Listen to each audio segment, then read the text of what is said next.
From being brutally massacred to being killed on the spot, these are 1 in 1 million bull riding moments. At number 10, Brady Olson got demolished by Dakota Joe. The bull lifted him with its mouth. Man, that bull is so good. That cowboy is so good. Oh, buddy. Man, wow. Get him up and get him out. Bullfighters move. Then bulldozed him with its head. Move on into position. Whoop, whoop, whoop, whoop, whoop. No room to breathe, no time to recover, but number 9 wasn't any nicer. Grand Theft wanted Bob Mitchell off, and fast, so it bucked him so hard he left the arena with an injury as a parting gift. Twice this bull's bucked him off.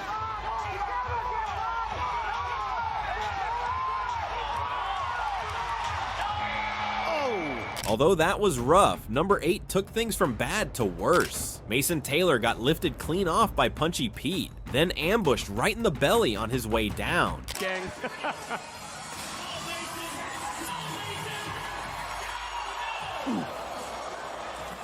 Punchy Pete able to land a couple body blows is on the dismount. While that was a damage in the gut, number 7 delivered something more personal.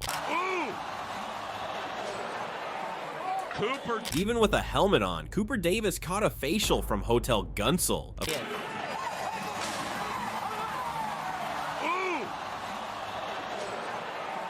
Cooper Davis is going to be feeling the effects of that one.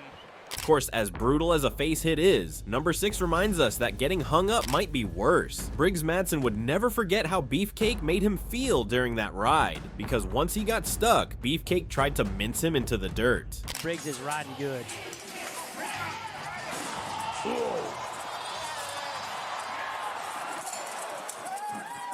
Record off of everything that you just said. Now, at number 5, Chase Dougherty had his own nightmare with a bull named Hawk. Hawk isn't the kind of bull that turns heads in the rankings. Sitting at 391 in the world, with an average bull score of 41.1667, most wouldn't expect him to be much of a threat, but stats don't measure everything. What matters more is that Hawk has a 100% buck-off rate, and Chase Dougherty found out why. The ride didn't last long. Hawk made a sharp move early, and Dougherty lost position almost instantly.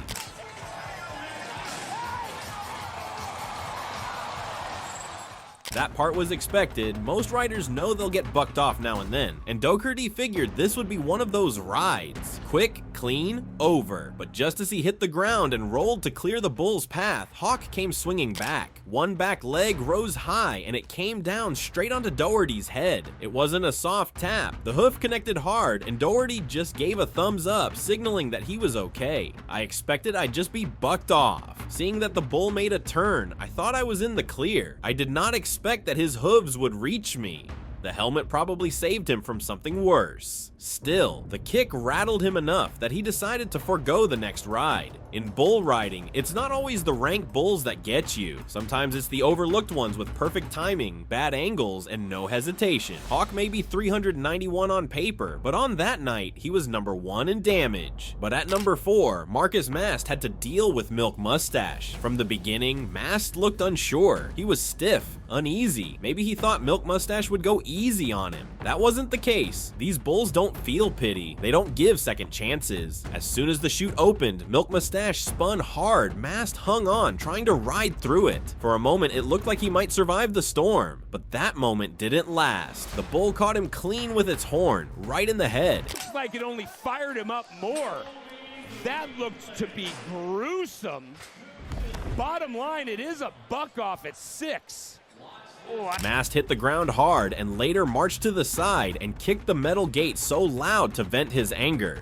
My goodness, old Brindle just kept getting faster and stronger, and you see when he finally just jerked him down, it jerked him underneath him.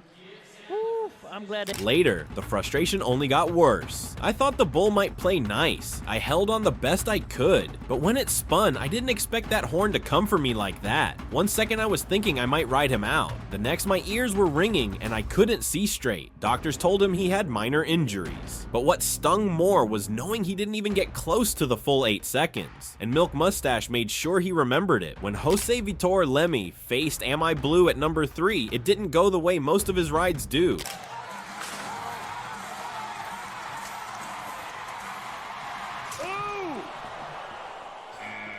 Lemmy, at just 28, is the face of bull riding. He's ranked #1 in the PBR, 88 event wins, multiple world titles, and a style that makes it look easy. Fans watch him expecting success every time, but bulls don't know who's famous. The moment the gate opened, something felt off. Lemmy was trying to settle in, but the bull wasn't having it. One turn, then another, and then Amai Blue launched Lemmy into the air like he weighed nothing.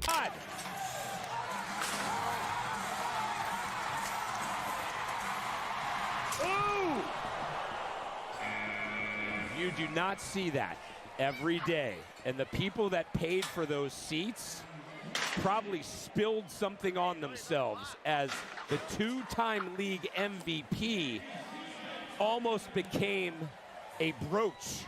The crowd gasped as Lemmy flew, arms flailing, legs bent, head tilted back. He hit the metal gate hard. It was a rough, painful slam. The bull missed him on the charge, which was a miracle in itself, but the impact with the gate and the awkward landing did enough damage.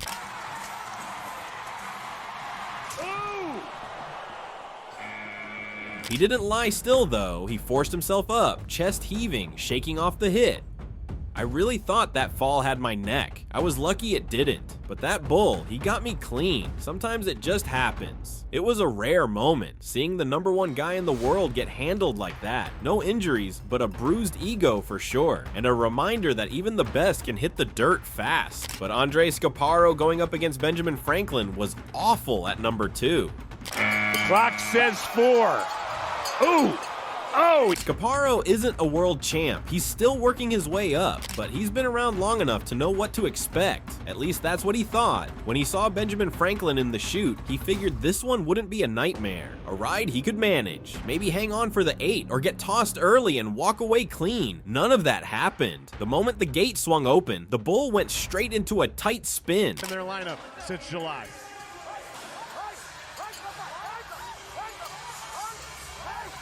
Scaparo got launched, slammed into the dirt, and for a second he thought that was it. A regular buck-off. Shake it off and move on. But he was slow to get up, maybe too slow, because Benjamin Franklin didn't just walk away. The bull spun back, locked onto him, and charged. Clock says 4. Ooh!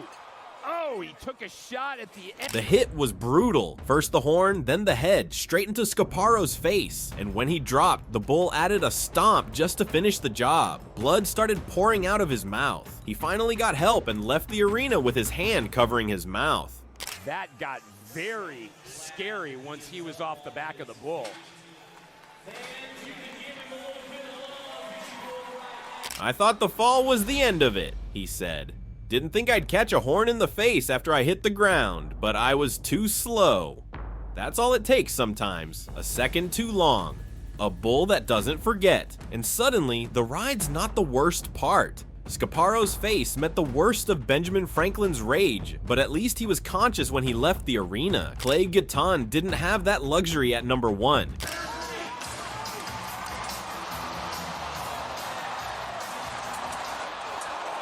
Clay Guiton probably looked at the numbers and smiled. Magic Fire had a 0% buck-off rate. That's not a typo, 0. Any rider would take that bull with confidence, and Guiton did. Ranked #6, this wasn't supposed to be anything more than a warm-up. That's what made the fall even worse. As soon as the gate opened, Magic Fire wasn't slow or lazy like the stats suggested. The bull exploded out, ran, and spun hard. Guiton didn't expect it, and his balance gave out. Player mentality.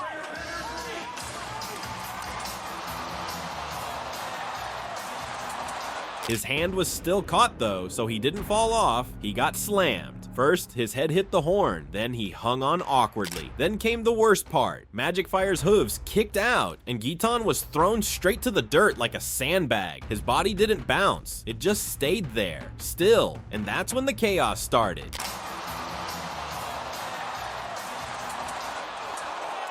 JB Mooney quickly ran straight toward Guiton. I ran quickly because I knew he needed my help that quick, Mooney said. There wasn't a second to waste. You see a guy hit like that, you don't wait. Guiton didn't say much. He was carried out, not walking. His limbs weren't working right, but later, when he could speak, he owned it.